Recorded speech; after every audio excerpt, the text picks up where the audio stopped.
Le gavage des canards pour le foie gras. D'accord. Comme je racontais au début quand on était dans le collectif Stop Gavage. Donc là, on faisait vraiment nous-mêmes des enquêtes avec des caméras, des caméscopes et tout.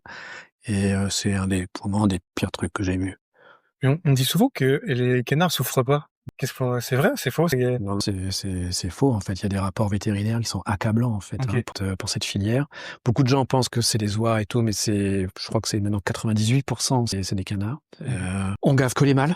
Les femelles sont éliminées parce qu'elles ont un foie qui est trop veineux, etc. Enfin, c'est moins intéressant. Donc, elles sont en fait éliminées à la naissance. Elles sont broyées vivantes, hein. On ne sait pas faire naître que des mâles. Donc, tous les canetons naissent dans des couvoirs.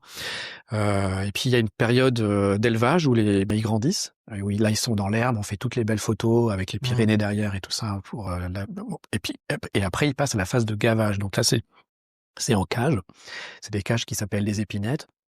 Avant c'était des cages individuelles. Il y a une réglementation européenne qui a imposé que ce soit des cages collectives, donc ils sont 3 ou 4 dans des petites cages comme ça.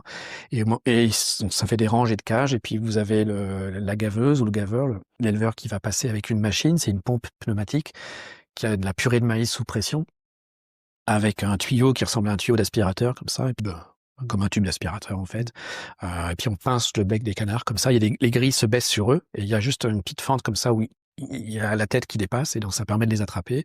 On enfonce le tube dans la bouche, on bloque avec la main comme ça leur bec dessus, et puis avec le pied, on appuie sur une pédale la machine va envoyer plusieurs centaines de grammes de kilos de maïs d'un coup, et ça dure 12 jours, et ils sont dans un état qui est catastrophique sur le plan sanitaire, sur le plan vétérinaire en fait. On développe une maladie chez eux qui s'appelle la stéatose, et leur foie va grossir jusque 10 fois la taille normale. Donc ça prend presque toute la place dans leur corps, ils peuvent presque plus respirer, ils ont des halètements et tout, ils vomissent. C'est Et même infernal. même fois C'est vraiment un des pires trucs que j'ai vus.